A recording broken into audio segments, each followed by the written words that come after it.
I'm with Mr. Tim Rebbeck. Did I say that right? You did. Yeah. Who is with the Dana-Farber Institute, and he's going to tell us a bit about the Global Health Catalyst Summit and how Dana-Farber is involved.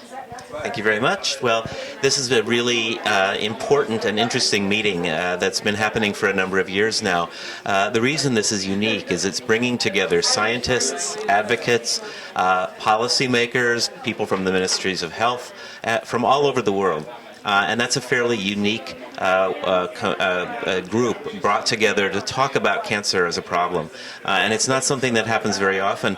You see in the early years of this conference, people were just sort of getting to know one another. They weren't quite sure how to talk to one another. And now people are actually starting to get to know and trust one another and have conversations that are very cross-disciplinary, where policymakers can talk to scientists.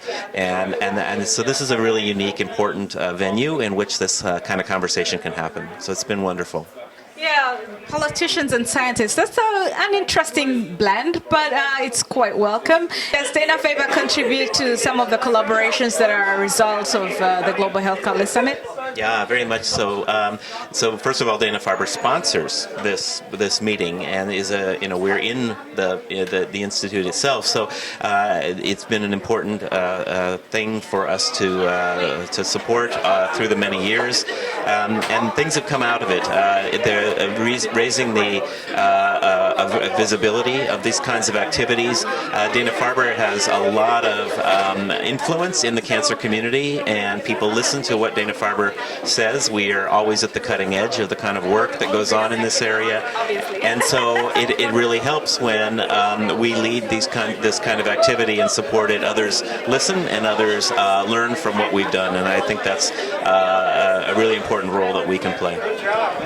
Of course, Dana-Farber goes without question. It's one of the most respected institutes in the world, but there's always something to learn from other places. What could you tell us whether you've learned anything from African processes? Oh, absolutely. I mean, I think that what we're talking, I work in Africa very closely. I've spent a good number of years working in Africa, working on prostate cancer in particular, and one of the philosophies that we live by is that we can learn from Africa, not only in terms of building collaborations and doing work that impacts Africa, but learning from the science that happens in Africa so that we can have a global impact.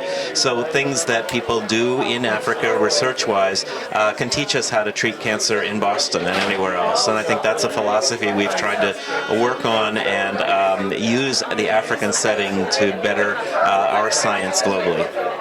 You know, this is an interesting angle that this conversation has taken. I didn't know you're working in Africa, so I will be at your doorstep multiple times to learn more about your work in Africa, okay. On Africa2U for the benefit of our viewers. Yep. So this is not going to end today, okay. Unfortunately for you. I'm glad to have the conversation. So excellent. So again, we're at the Global Health Catalyst Summit, and we will be bringing you more about collaborations in cancer care and research, and also we continue to appeal to everybody to find ways to collaborate with the Dana-Farber Institute, with the Global Health Catalyst team for the benefit of the world, because it's not just Africa, but low and middle income countries. I thank you for just. All right, thank you for. Thank you very much.